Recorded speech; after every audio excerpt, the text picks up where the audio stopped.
May housing loan ka na pero gusto mo pang kumuha ng pangalawa.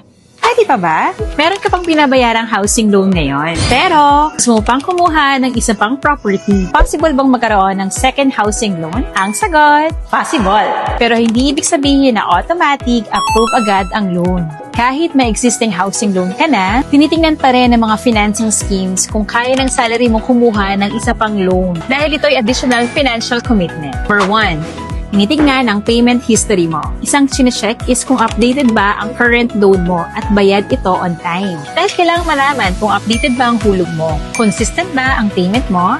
Wala kang overdue records. Dahil kapag maganda ang payment record mo, it means kayang-kaya mong i-manage ang iyong loan responsibilities. Number 2, kailangan tignan ang income capacity mo. Dito pumapasok ang question. Kaya pa ba ng income mo ang dalawang monthly payments? For example, may current housing payment ka na. Tapos, gusto mo pa kumuha ng isa pang bago. Iko-compute yan kung sapat ang income mo para sa bagong monthly amortization. Hindi lang approval ang goal. Dapat sustainable din ang payments mo. Number 3, ano ang purpose ng second property na gusto mong bilhin? Bibili ka ba para sa sariling tirahan, investment, rental income, or future property use? Kapag malinaw ang purpose mo, mas madaling gumawa ng tamang financial strategies. Tandaan, mas magandang kumuha ng another property na hindi masasacrifice ang current needs mo.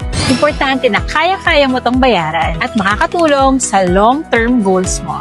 Meron ka bang existing housing loan at nagbabala ka pa rin na kumuha ng panibago pa? Message us now at tutulungan ka na aming mga trusted sales team na i-breakdown kung kayang-kaya pa ng financial status mo na kumuha pa ng panibagong housing loan. We have affordable properties, especially in Cavite, na I think swak sa mga pangangailangan mo. And if you feel that this offer is for you or para sa friends or kapamilya or kaibigan mo, refer this video to them at baka matulungan din namin sila. And this is Broker Mel, your trusted real estate licensed broker, at tutulungan kita na magkaroon ng sariling bahay from reservation hanggang makalipat ka. Kita-kits!